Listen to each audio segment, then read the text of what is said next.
जिस व्यक्ति के बारे में बात करने वाले हैं उनका नाम है सर माइकल फैराडे। ये एक बहुत ही रेवोल्यूशनरी साइंटिस्ट रहे। इन्हें क्रांतिकारी साइंटिस्ट इसलिए कहा जाता है क्योंकि ये बचपन में बहुत सारे कष्ट सहे, क्योंकि ये एक लोहार के बेटे थे।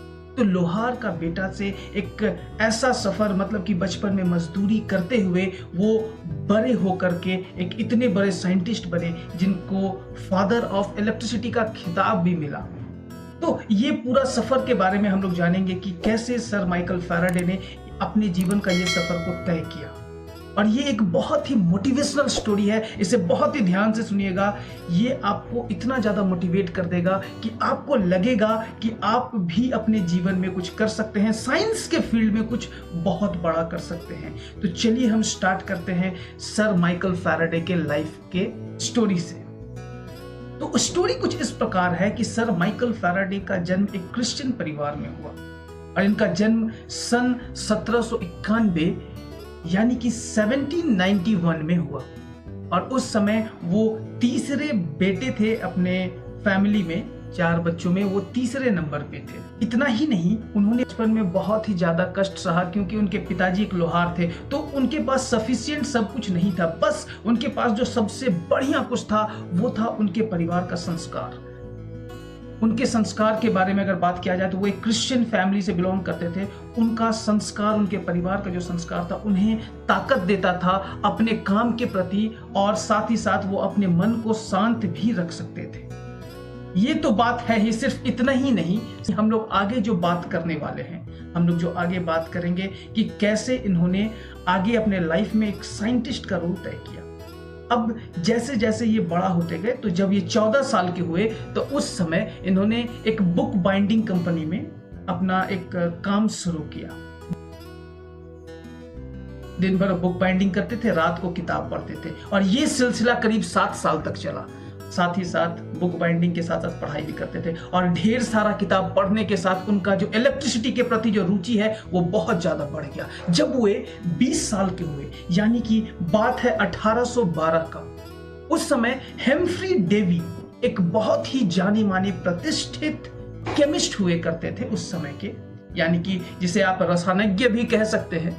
वो बहुत ही फेमस थे, उनका शोज बहुत फेमस होता था। वो इलेक्ट्रिसिटी से रिलेटेड शोज करते थे, केमिकल से रिलेटेड शोज करते थे। तो उनका शो उस समय बहुत ज्यादा फेमस था। तो उनका शो को वो देखने जाते थे, उनके लेक्चर्स अटेंड करते थे, और उनका लेक्चर्स को एक किताब के तौर पे उसको लिखते गए। एक कॉपी में लिखते लिखते एक किताब का रूप दे दिया उन्होंने। ये बहुत बड़ी बात थी, और वो किताब को उन्होंने हेम्फ्री डेवी को गिफ्ट किया।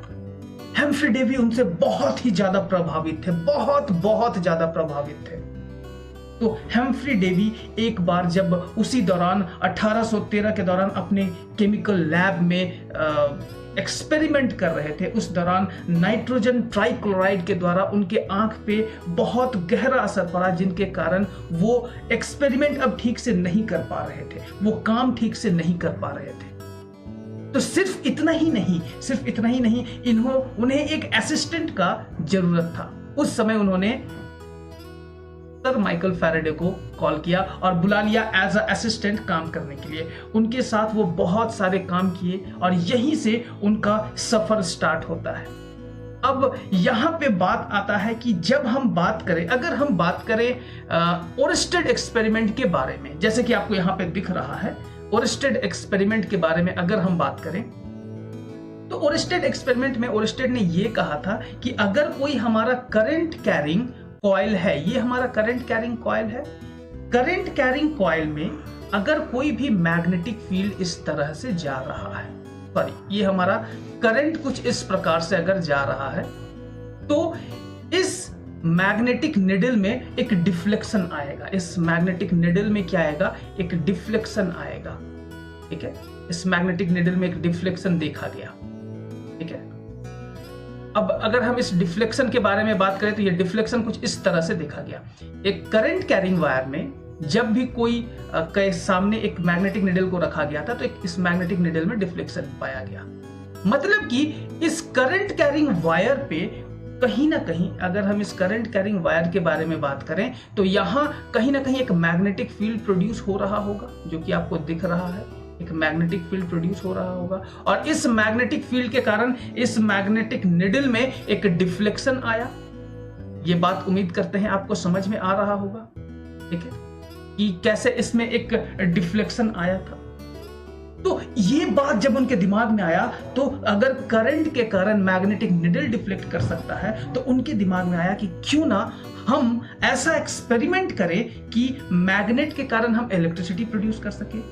इसी चीज को वो उल्टे तरीके से सोचे। तो क्योंकि जब भी कोई इंसान उल्टा सोचता है, कुछ अलग सोचता है, कुछ अलग करने की चाह रखता है, तो ही कुछ नया उसके सामने आता। तो नया आया सामने, तो चलिए हम देखते हैं उनका एक्सपेरिमेंट आखिर था क्या। उन्होंने एक कॉइल को और एक मैग्नेट को, ये हमारा एक मैग्नेट था जो कि आपको यहाँ पे स्क्रीन पे दिख रहा है, ये मैग्नेट और ये कॉइल के साथ वो बहुत ज्यादा एक्सपेरिमेंट किए, लेकिन उन्होंने डिफ्लेक्शन नहीं शो कर पाए। वो डिफ्लेक्शन बिल्कुल भी शो नहीं कर पाए, बहुत नाकाम रहे, बार बार कोशिश करते रहे, लेकिन कहा जाता है जहां चाह वहीं राह। उनका चाह खत्म नहीं हुआ, वो फिर भी कोशिश करते रहे। एक दिन अचानक से, इतना कोशिश करने के बाद ही ये अचानक सा अलग सा चीज पाया गया। क्या अलग सा चीज पाया गया? अचानक से अगर हम बात करें, अचानक से अगर बात किया भी जाए कि ये अचानक हुआ क्या, उसके बारे में अगर हम बात करें तो अचानक हुआ ये था कि ये मैग्नेट को कहीं ना कहीं इस कॉइल की तरफ फेंक दिए थे। मैग्नेट को कॉइल की तरफ फेंके तो अचानक से हुआ ये कि इसमें पाया क्या गया, इस पे एक डिफ्लेक्शन पाया गया। इसमें अचानक से डिफ्लेक्शन पाया गया। जैसे ही इसको इधर फेंका गया, इसमें क्या पाया गया? एक डिफ्लेक्शन पाया गया। बात समझ रहे हैं? इसमें अचानक से एक डिफ्लेक्शन देखा गया और उसी समय सर माइकल फैराडे के दिमाग में एक बात आया कि अरे ये तो हमारा एक्सपेरिमेंट सक्सेसफुल हो गया, क्योंकि जहां चाह वहीं राह। उनके मन में था कि कहीं ना कहीं मैग्नेटिक फील्ड से वो करंट प्रोड्यूस करना चाहते थे और वो करंट ऑलरेडी प्रोड्यूस हो गया था। वो उन्होंने ये गैल्वेनोमीटर कनेक्ट करके रखा था। ये गैल्वेनोमीटर आखिर होता क्या है? ये गैल्वेनोमीटर बहुत ही कम करंट को मेजर करने का एक डिवाइस है जिसका नाम गैल्वेनोमीटर दिया गया, ठीक है। और ये डिवाइस बहुत ही काम का होता है जी। ये करंट को मेजर किया जाता है। जब मैग्नेटिक निडल को इसके आसपास मूव कराया गया तो वो जो स्लाइट करंट प्रोड्यूस हुआ था इस कॉइल में जो करंट प्रोड्यूस हुआ था वो इस मैग्नेटिक निडल के द्वारा ही पता किया गया। कैसे पता किया गया? पता इस तरह से किया गया कि इसमें एक डिफ्लेक्शन पाया गया था। इसके साथ उन्होंने ये जो एक्सपेरिमेंट किया, इसके बाद आता है, ये तो एक डिस्कवरी था कि मैग्नेटिक फील्ड से भी हम करंट प्रोड्यूस कर सकते हैं। अब तो आएगा सिलसिला इन्वेंशन का। अब उन्होंने किया क्या? अब उनके सामने आता है कि वो एक इलेक्ट्रोमैग्नेटिक रोटेटरी डिवाइसेस बनाना स्टार्ट किए, जैसे कि मोटर्स। आज आप फैन यूज करते हैं तो सर माइकल फैराडे के कारण। आज हम मोटर यूज करते हैं, जहां जहां मोटर यूज होता है, आप कंप्यूटर से लेकर के फैन तक या फिर किसी कंपनी में किसी भी चीज के बारे में बात करते हैं तो हर एक जगह मोटर तो यूज होता है। बिना मोटर का हमारा लाइफ आगे बढ़ ही नहीं सकता है। तो अगर आज का दिन हम देख रहे हैं, इतना टेक्नोलॉजी को आगे बढ़ते हुए देख रहे हैं, उसमें सर माइकल फैराडे का बहुत बहुत बड़ा योगदान है, तो उसे कभी भी भुलाया नहीं जा सकता है। तो उन्होंने रोटेटरी बॉडी में क्या क्या बनाया? रोटेटरी बॉडीज में एसी जनरेटर बनाया। एसी जनरेटर के साथ ही साथ उन्होंने मोटर बनाया, एसी मोटर, डीसी मोटर, ये सारा टेक्नोलॉजी बनाया। सिर्फ इतना ही नहीं, वो सिर्फ फिजिक्स के क्षेत्र में ही रुके नहीं रहे, उन्होंने अपना परचम जो है केमिस्ट्री में भी बहुत ज्यादा लहराया। वो ऑक्सीडेशन नंबर देने के लिए जाने जाते हैं। ऑक्सीडेशन नंबर अगर किसी के द्वारा दिया गया था वो सर माइकल फैराडे ही थे।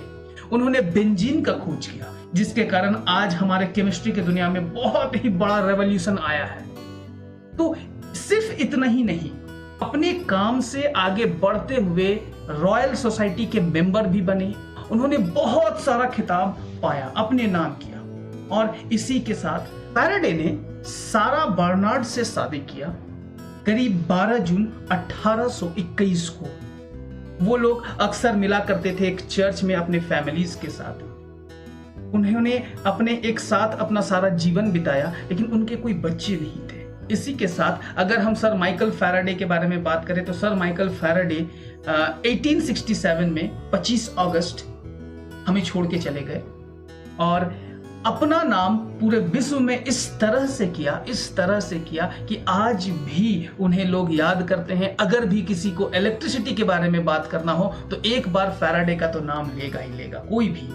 ठीक है, तो फैराडे को फादर ऑफ इलेक्ट्रिसिटी भी कहा जाता है और उनको एक और खिताब दिया गया जो कि था मैग्नेट मास्टर का भी खिताब उनको मिला था। तो ये था माइकल फैराडे, जो कि एक लोहार के बेटे, एक बुक बाइंडिंग करते हुए एक वर्कर से लेकर के उनका सफर तय हुआ एक साइंटिस्ट तक का। अब बस उनको एक लगन था पढ़ने का। वो बहुत इंटेलिजेंट नहीं थे, वो अपने समय में बहुत ही एवरेज स्टूडेंट रहे थे, लेकिन उनको जो पढ़ने का इच्छा था जिसके कारण वो आज इतने बड़े साइंटिस्ट बने। आज के लिए माइकल फैराडे के बारे में इतना ही रखते हैं। Thank you everyone. मेरा नाम है विश्वजीत चैटर्जी। अगर आपको ये वीडियो अच्छा लगे तो लाइक कीजिए, शेयर कीजिए और कमेंट कीजिए, और साथ ही साथ आप सब्सक्राइब भी कीजिए हमारे चैनल को, ताकि आपको लेटेस्ट अपडेट साइंटिस्ट के बारे में, इस तरह के मोटिवेशनल स्टोरीज आपको पता चलते रहे। Thank you everyone.